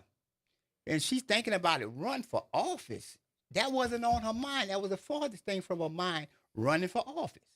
So Don, being persuasive as he was, she said... He's still the same. He's still the same. So she said, well, I tell you what, you ask Johnny and see what he says. So I'll back up a little more. By this time, I had graduated from Booker T. Washington in 1969. Okay. Went to LSUNO/UNO, the name changed. LSUNO, 69, 70, 71. So in 71, I took a break. I was 3. You were 3. So I took a break from school. And I was working around at my daddy's shop. That's what I was doing, working at my daddy's body fitness shop. So Don Hubbard, he goes over to the shop to talk to Johnny. Johnny, we want your wife to run for legislative office. I don't know, Don. We don't have no money for no politics. We can't, He didn't know much about it. He just was trying to not beat around the bush. It's just not on our agenda. Right. If you can do that without that, if you can handle that, just let you know we don't have that kind of money for that. Don said, don't worry, Johnny. We got it covered. Okay. We got it covered. So he said, well, if Dorothy wanted, no problem. So he came back. Johnny said it's okay. So that's how she got on that ballot. Now, with Don Hubbard, which most people don't know, came Aretha Castle Haley. Yep. She was working with Soul. Yep. She worked with Don Hubbard. So that's when Aretha comes in the picture. So Aretha becomes the campaign manager. That's who's running for the campaign for Dorothy Mae Taylor. Aretha Castle Haley was the campaign manager. That's exactly right. She ran the office. The office was across the street at Mr. Roy's refrigeration shop. Wow. That's where the office was. So Aretha was Dorothy's campaign manager. Wow. They were close friends. Wow.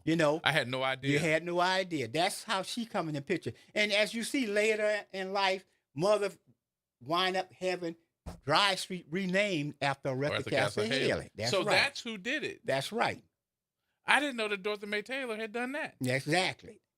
That was her friend. That was her. Huh? Go ahead. Wait a minute. Is this mic on? Wait.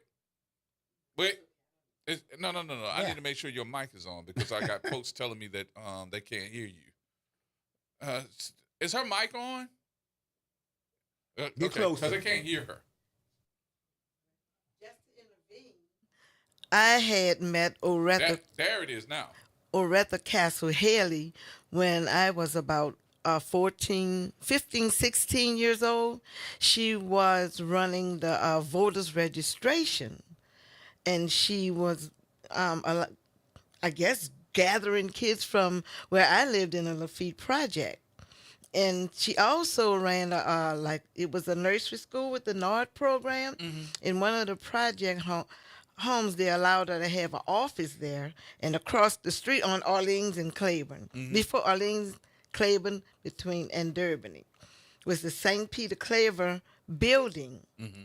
And she had the nursery school in the Lafitte Project apartment, and in St. Peter Claver, she had the voters registration office. Mm-hmm. So she came through the project and was gathering teenagers to campaign with her for candidates, but to start people voting, just to ask people in the neighborhood to register to vote. I want to tell both of you something, and I hope y'all don't hold it against me that I say this. Uh-huh. But I'm gonna start off backwards with saying it, because this is what I've noticed when we start talking about the way that it was compared to the way that it is now.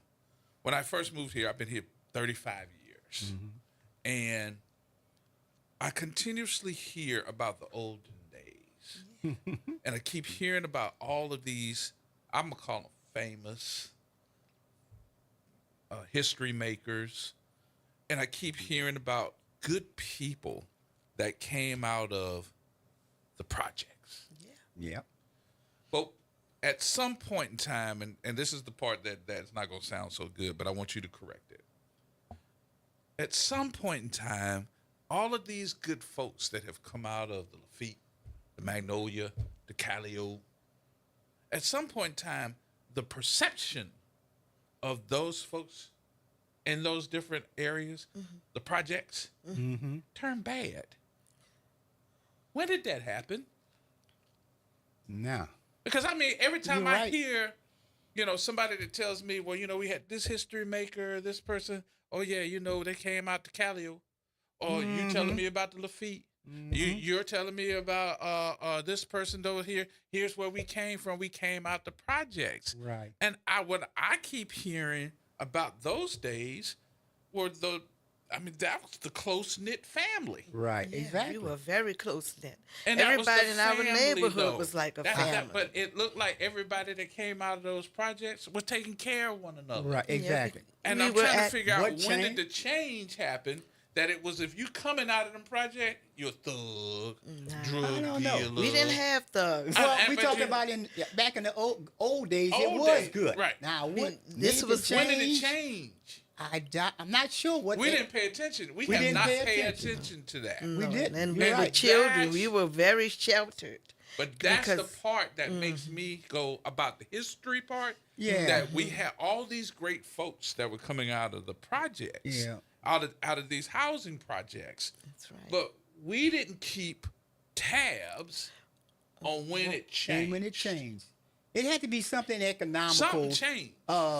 That money wasn't there. That drugs. Who knows? Things changed when they allowed But the schools when to did it integrate. change? Yeah, You understand well, what I'm saying? You know, so many things. It took religion out the school. I mean, there's a lot of things that could have been the reason behind that. I'm just not sure how it was. But what wouldn't made that change? Wouldn't that be interesting to see or to find out when did it change?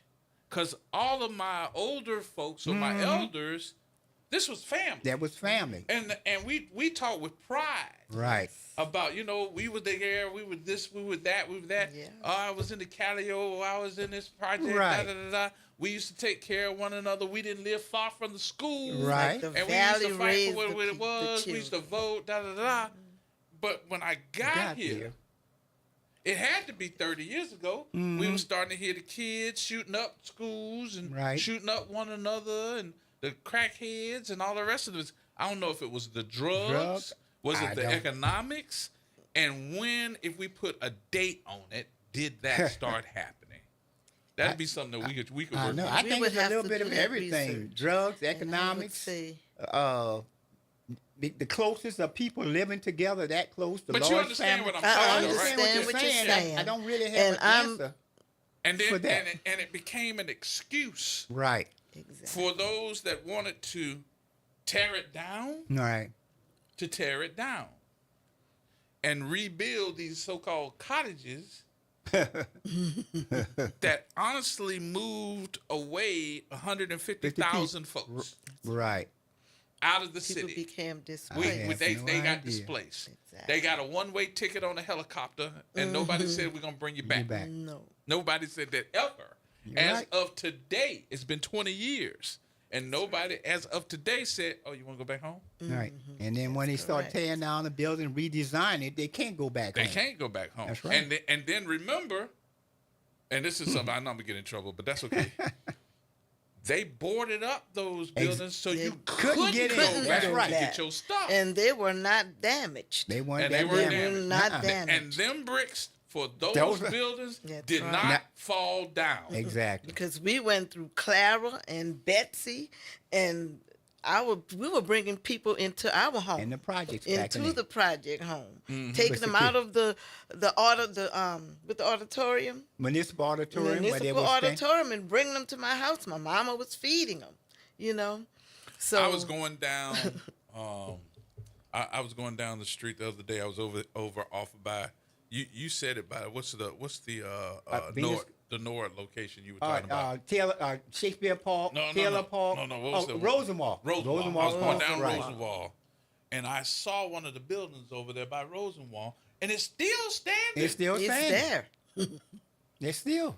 And them bricks is still holding up. There was somebody came up with a plan to eliminate that. Yep. Everything, but leave something as a memorial left.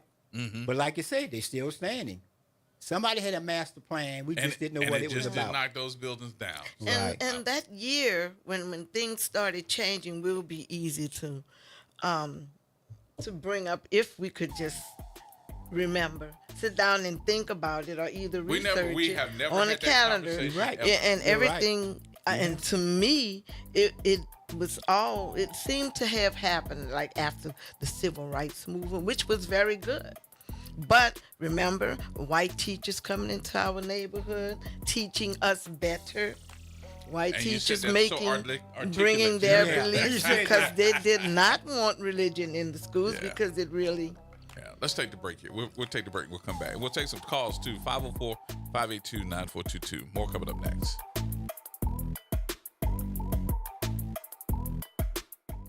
Hey everybody, it's Graylin Bryant Banks. And Kimber White Dupree. From the front porch, y'all. You know how we do every Monday. It's Moving Monday. And Tuesday is Trivia Tuesday. And y'all know we have nothing but bad cheering coming through here on Wednesday. But stick with us. On Thursday, we travel. That's right. And Friday's Free Your Mind Friday, so get your brass up. Something on your mind? Want to get it off your chest? Holla at your people. WBOK 1230 AM, the station you listen to all day long. The New Orleans Jazz and Heritage Foundation is the nonprofit organization that owns the New Orleans Jazz and Heritage Festival presented by Shell.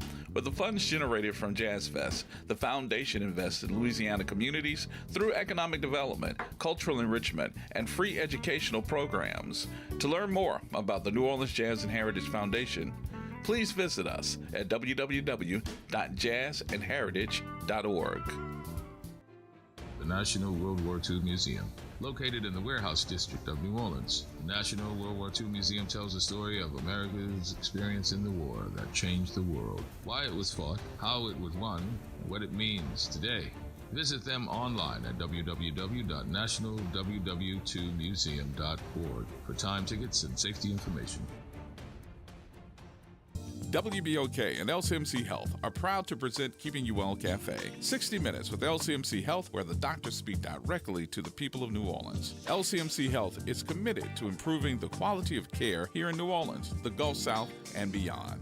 The Keeping You Well Cafe is another way for LCMC Health to engage with the community. At the Keeping You Well Cafe, LCMC Health joins WBOK and local businesses to answer your questions about wellness and health. Join me, Dr. Jaquil Ross of New Schools for New Orleans for Talk That, NOLA Education. This Monday, we'll be joined by NORD and New Orleans Public Library officials to learn about their summer programs for our youth. Be sure to tune in Monday at 12:30 p.m. on 12:30 a.m.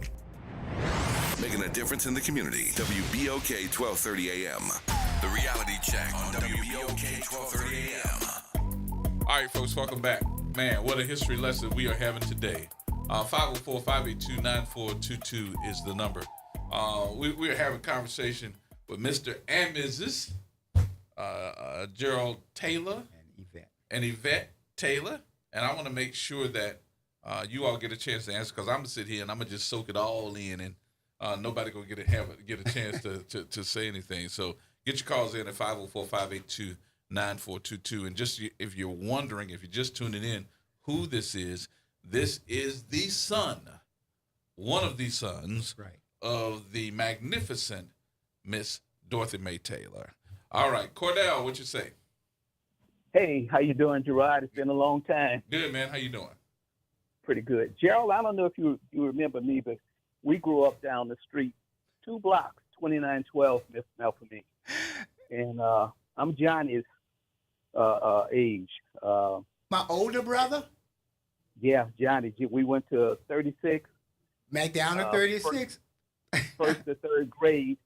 And fourth grade, they shipped us to Edgar P. Harney on Claiborne, if you live past Clara. Yes, indeed. I remember that. We met up again at Woodson. Right. Carter G. Woodson. That's right. Football teams in the city. And then we went to Booker T. And we were all there together then. Because I'm 1 year behind Johnny. Yeah, I remember you well. You probably don't remember me because we were a year apart. But I remember your mother, and I think I was in Woodson when she started the summer programs over at 36 for us. Ping pong, basketball, all kinds of exactly people go to. She did everything. And I'm going to jump now to when I was 36 years old, working for AT&T out marketing on Causeway. And I got a letter from Fody, criminal sheriff. Yes. Some lady had filed suit, child support I wasn't paying, lived in Baton Rouge. Make a long story short, there was her ex-husband, and I had the same name. And I met her, and Fody took my money. I sat in jail for 4 hours until they released me. And I went back to work the next day, and I wrote everything down so I wouldn't forget. And I said, who can help me? I called your mother. I called her office, spoke to the lady, and she said, we'll get back to you, Mr. Ross. A week later, they called me, asked me could I come down to her office at City Hall. And I can't think of this lady's name. She was reported at WWL, Cheryl something. I got the VCR tape here. They had me on TV, the whole 9 yards. Your mother got my $500 back from Foley. They didn't want to give me my money back. Wonderful. But 36 years old, Yes, I still think about Miss Taylor, and that's who I called, and she took care of the big thing like she would have always been doing. You know, there were so many people like you that my mother had an effect on that we don't even know about.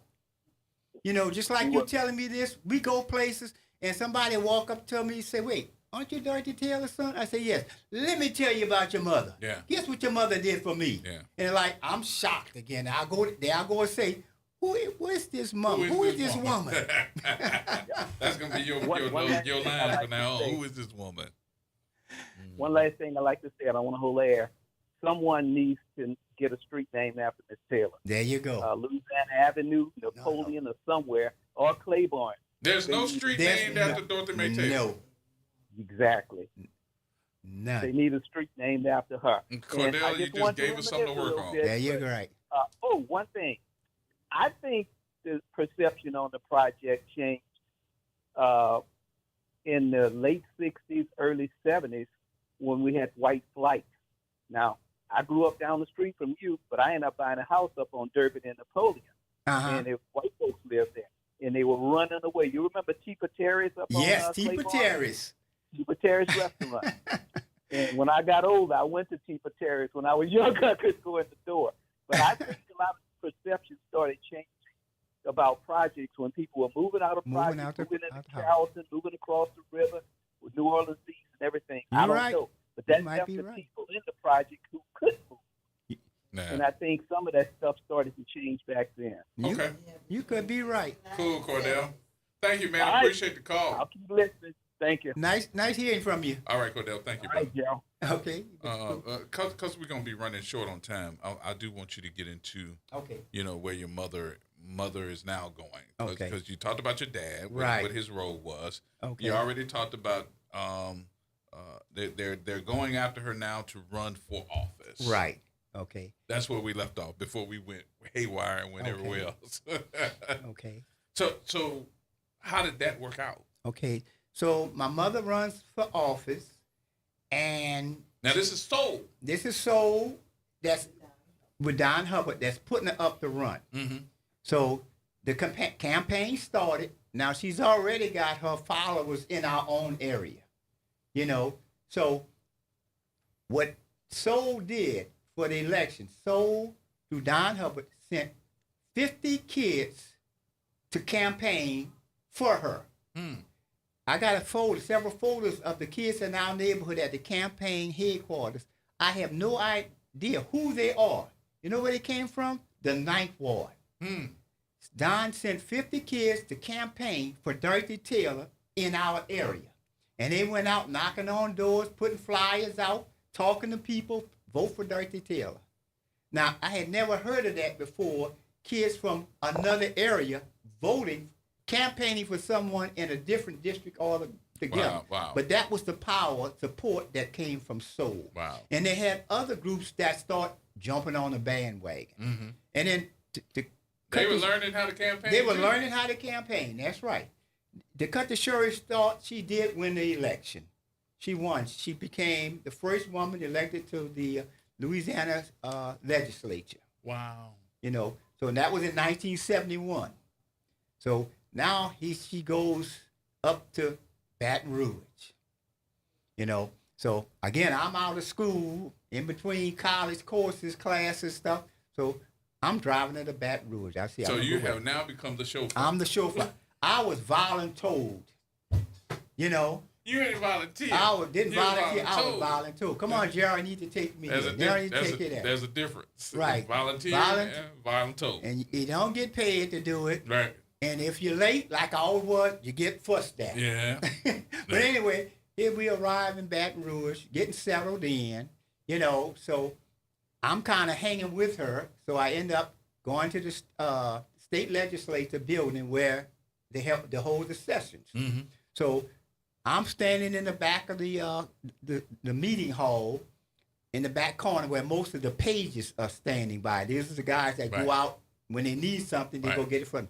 So the way I can describe it, There's like 105 something legislators. Mm-hmm. There are 105 full-size desks all over the floor in there. Mm-hmm. And it's surrounded by about a 3-foot railing all the way around. And all the legislators are sitting at their desks.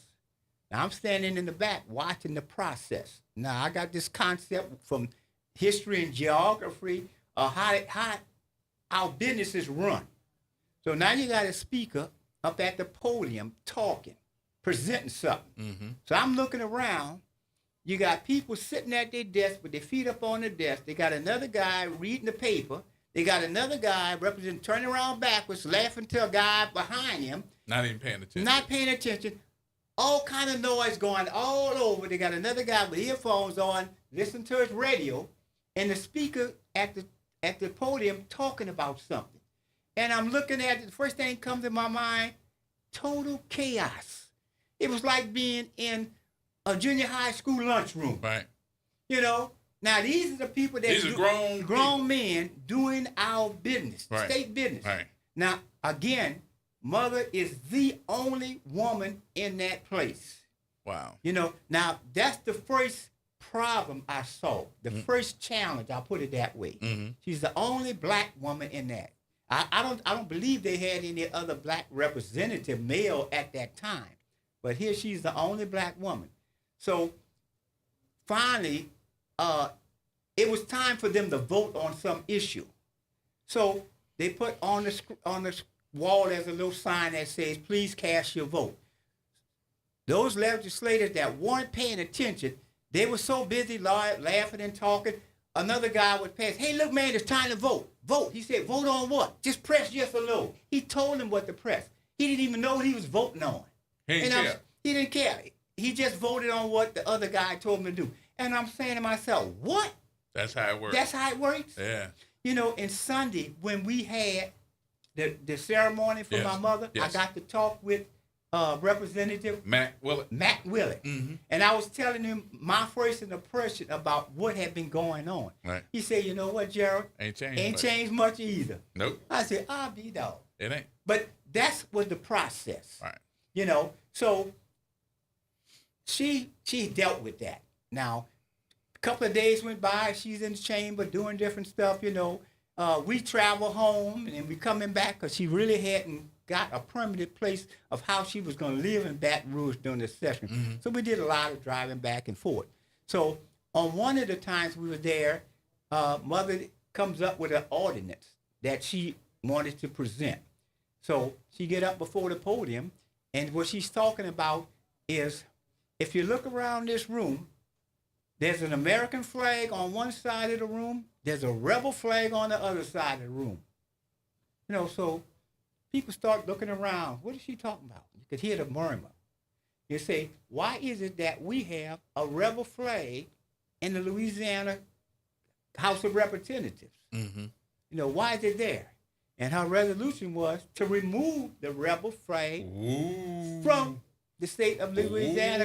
No, now that had been there all that while. Nobody else had complained about it. All that, nobody had complained about it. Said nothing. So that got people attention. So that was a resolution to remove this rebel flag from all state-owned facilities in Louisiana. So here's the thing. When it came time to vote, you know, they signed flash, please put in your vote. You know what happened? Those representatives that didn't want to vote for it, or those that didn't want to vote against it, or didn't want to let you know what they do, they started running out the hall. They were climbing over the little 3-foot railing, a mass exodus out the hall, so they wouldn't have to vote. And I think eventually they had enough there to pass that vote. You know, and it read in the Times-Picayune paper, and there's the paper, Dirty Taylor sweeps the house clean. Sweeps the house clean. You couldn't So beat that that was your mom. That's right. Your mother that got rid of the rebel flag in all state-owned buildings. Right, in 1971. And that in itself, I mean, just if you go back to that year, Mhm. 1971, nobody would have done that. Right. You know, and you think about just was a couple of years ago, we had that fight here with all the monuments. And then they had the same fight about the rebel flag in South Carolina. Exactly.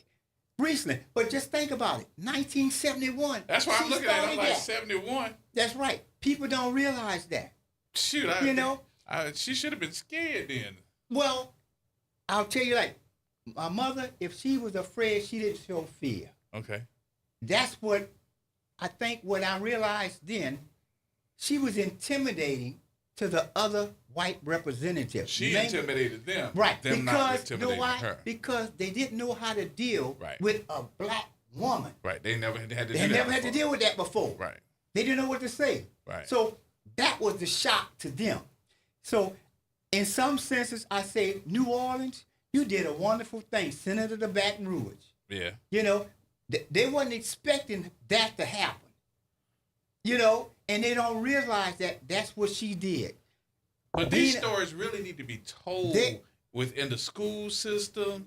I mean, everywhere that needs to be there. And I agree with you and Mr. Cordell. I can't believe we don't have a street named Dorothy Mae Taylor. Well, you know, a couple of years back, they had a committee formed to name some streets, the names that you see that were changed all around. Yes. Our mother's name came up several times. It did? Yes. And whatever the committee suggested, they put up to the city council for the final vote. But for whatever reason... If you had to think about it right now, I'm going to ask you this, because you know better than I do. If you had to think about it right now, what street would that be that would be changed? I want you to name it. Well, if it was up to me, I'd say right off the bat, Loyola. Because that's where City Hall passes by. Mm-hmm. That's one of the streets, Loyola. Okay. That's where, while she was in New Orleans, that's where she handled business at City Hall. Okay. Loyola. Mm-hmm. My wife has some other suggestions that she thinks. Loyola. Loyola? Okay. Right. All the way to Cleveland Avenue. Right. Now you should have those at City Hall. You should have maybe a 2-minute card being held in so somebody can have. I'm putting that on you here. I'm gonna tell you but one other I thing. also have. Go ahead. I also have the notion that there should be at the airport, at the train station, City Park, Audubon Park, markers of Dorothy Mae Taylor and her story of when she first started as the mother who helped her children, and then as the politician. I saw something in the airport, and one of my friends, her name is Dr. Tammy Singleton, and it bites her every time she goes into the airport. And she's a doctor, so she's all over the world doing, so she goes to that airport a whole lot, and it bites her every time she goes in that airport, and she sees the Times-Picayune store with all the different pictures of what happened with us in Hurricane Katrina. Mm-hmm. And she has asked, how come you all put those up, but you won't change it to have our historical folks right all over the walls, but you have all that dismay of us in a time that we don't want to see that no more. Right. Why you don't have those pictures? So that would be a great picture to have of your mother on that wall. I agree with you. Mainly because she is the person who sparked the way we celebrate Mardi Gras right now. Let's go. I don't want to go further. That's go why I'm pointing at you. Oh, because I know we're skipping around. I know we're skipping around. Okay, you want to get to Mardi Gras right now. Okay. Because I ended up doing a Black History moment, and I used your mother's audio when she's talking to these white men about her why there weren't no black folks at part of their club. Right. And they basically said, I don't know.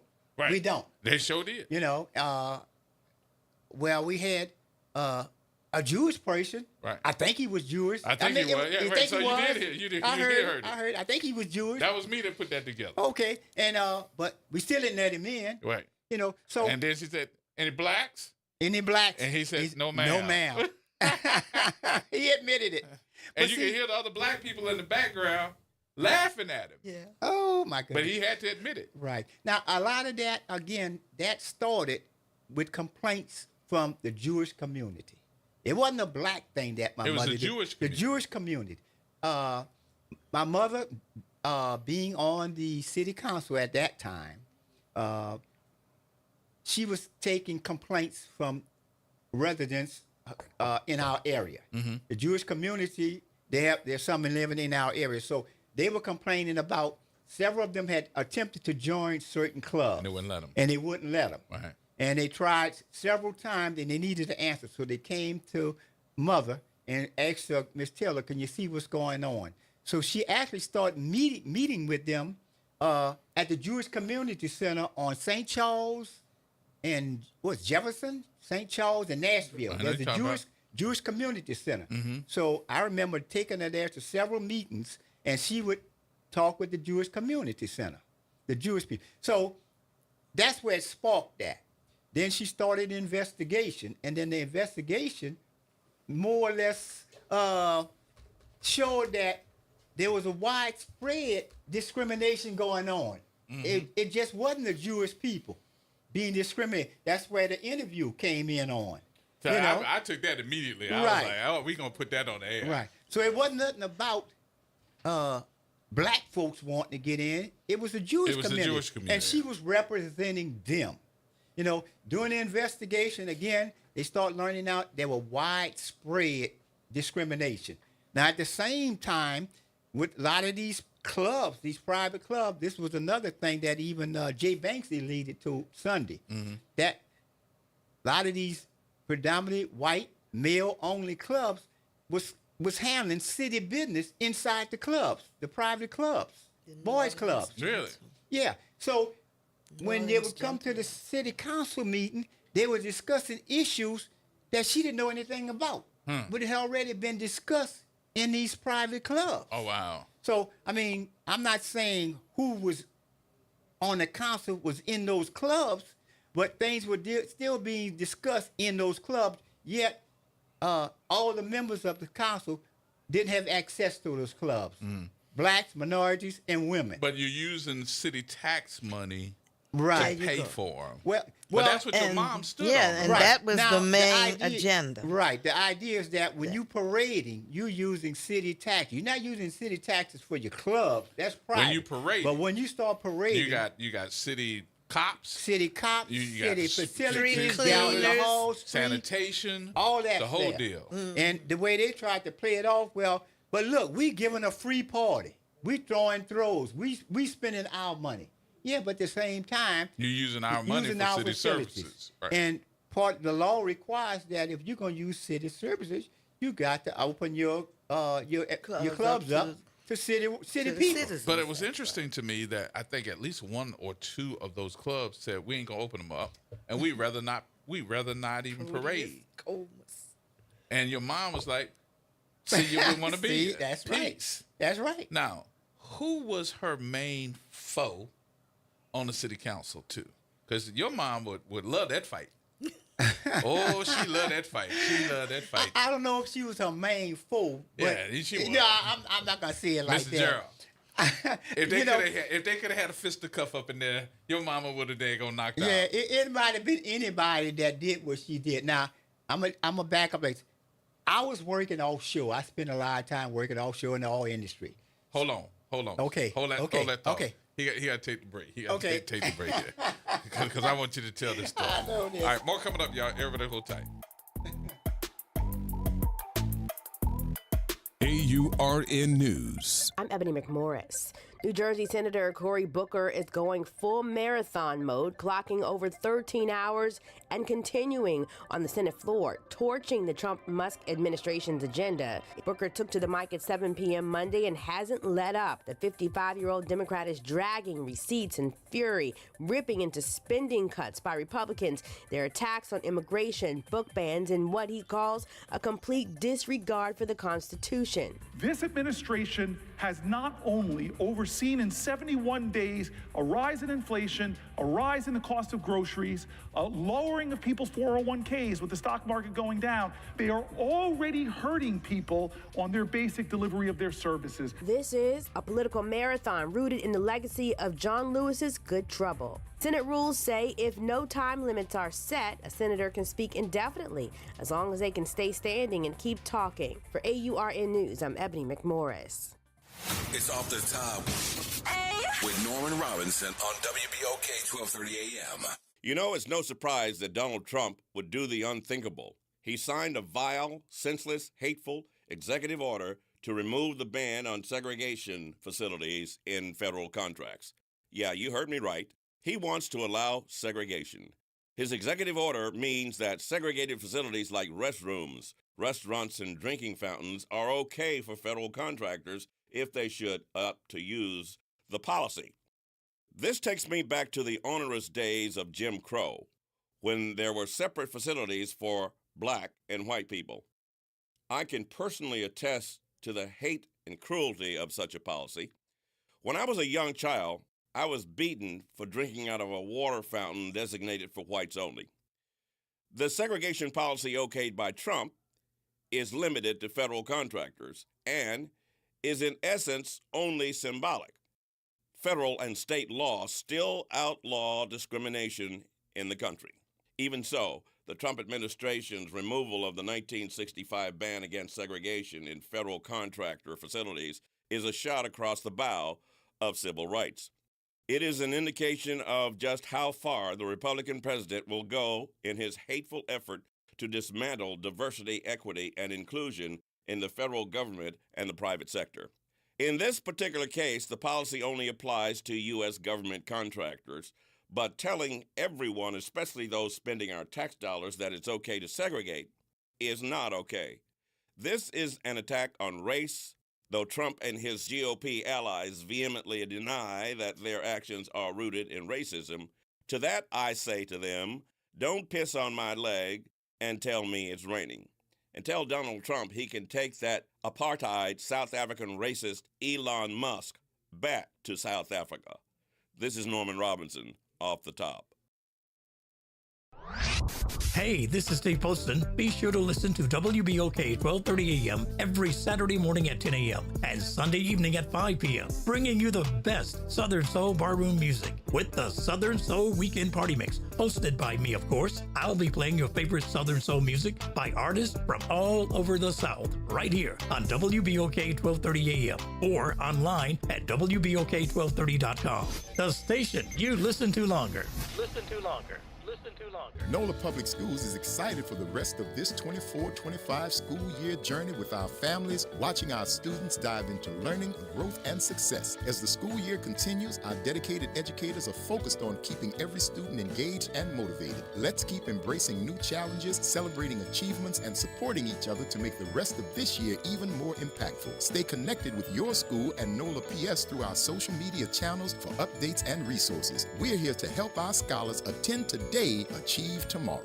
Welcome to The Community Scientist. I'm excited to bring you our quarterly review of the latest research. If you live or work in St. James, St. John's, St. Charles, Ascension, Calcasieu, Baton Rouge, or St. Bernard parishes, it's vital that you have access to clear, objective information about lead, hexavalent chromium, and cadmium, and how these substances impact your health and our natural environment. The Community Scientist is a service program of Rise St. James, supported by our dedicated TCS research team. To learn more, visit risestjames.org. Visit DePaul's new Algiers Health Center at 2801 General de Gaulle Drive to receive primary and preventive care for both adults and children. Services also include behavioral health, imaging, and on-site pharmacy, vision, Medicaid enrollment assistance, and more. For appointments, visit DePaulCommunityHealthCenters.org or call 504-207-3060. WBOK 1230 AM. Better pay attention. Powered by Cox Business. The Reality Check on WBOK 1230 AM. All right, folks, welcome back. Welcome back. Mr. Harrow, what you say? Yes, are you talking to me? Yes, sir.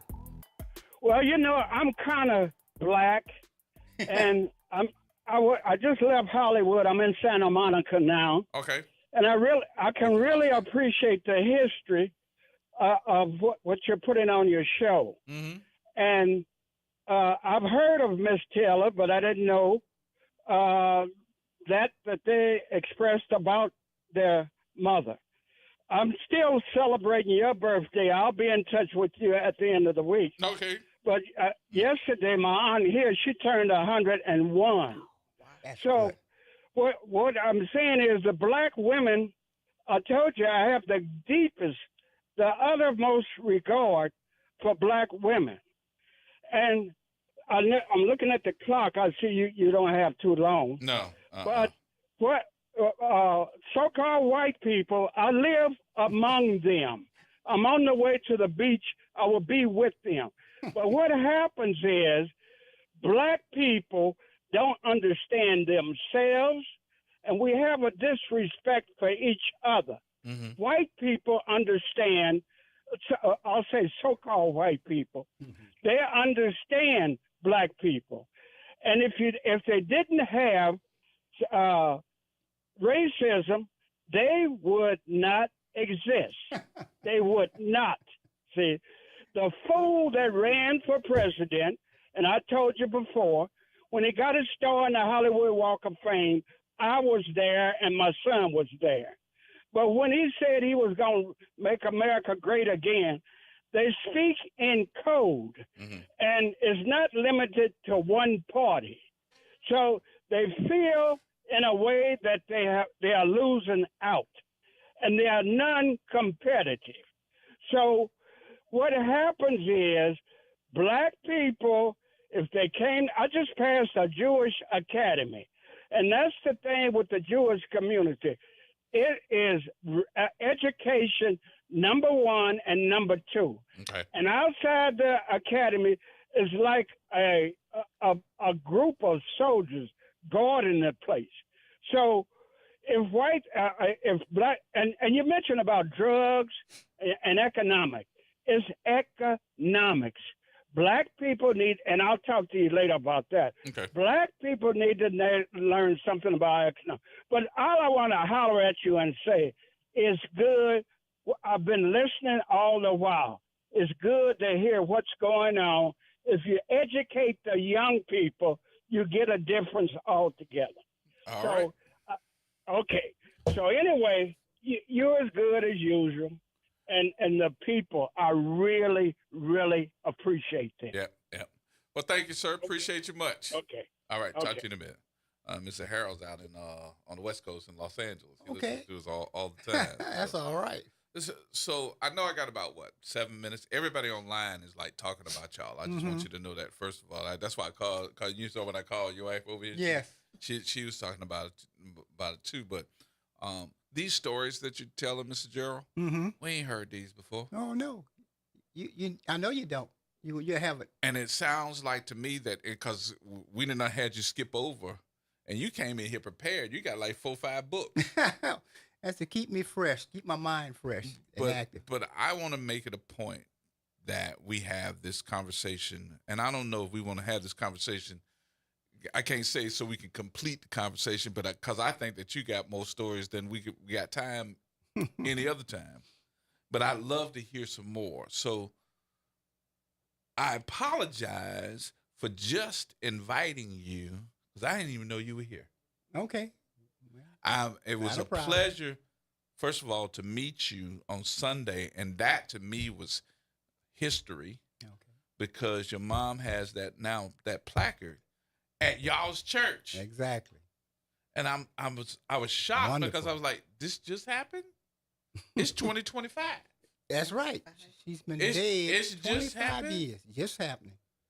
And I invite everybody to go over to Mount Zion AME Church, right there off of Louisiana. Louisiana Avenue and Magnolia. And not only just look at it, take a picture with it. Right. I did. Read it. And read it. Yes. So they can get some of the history as well. Right. And I got to say to Keith Plessy and the Plessy and Ferguson organization, thank them too for having something to do with putting that placard up because I know that meant something to your family. It did. I was watching some of your family. I ain't saying nothing, but I was watching them, and I could see it in their eyes when they were just looking at it. You too. You too. Yes. So what did that mean to you, though? Oh, it mean a whole lot. You know, at least it makes her alive again. Mm-hmm. You know, it's 25 years, and every year our mother's been in the news. She's still alive to us. Yeah. People are still learning about her. You know, I mean, we've gone so far to where she's in Baton Rouge now, where she made it to Baton Rouge. The real amazement starts after this. The next part that we talk about is the miracle of what happened once she got to Baton Rouge. Mm-hmm. Something really happened. A movement started in Baton Rouge that people don't know about. So one of the things, too, that I want to put in perspective here is, yes, there's a placard that is on the grounds of Mount Zion, but I am going to ask Matt Willard, Delisha Boyd, Dr. Joseph Bowie, all of them that they need to have a placard in BatonRouge. Exactly. Because she was the first black legislator. And there needs to be something done about that too. We're gonna make sure that happens. But I'm gonna make sure that you come back because I didn't get all that story. I did not get all of that story. The unveiling ceremony. What's that? Her name is on the sidewalk. Oh yeah. As a matter of fact, I saw it not too long. My sister and my niece came down here because we were actually originally from North Carolina. Okay. So she came down here probably March of last year, and we were all looking at all the names on the bricks and how they got that done. And Dorothy Mae Taylor's name is there too. And let's talk to the new mayor. Oh, I'm sorry, Oliver. Oh, about trying to put together something to name a street after Dorothy Mae Taylor. How about that?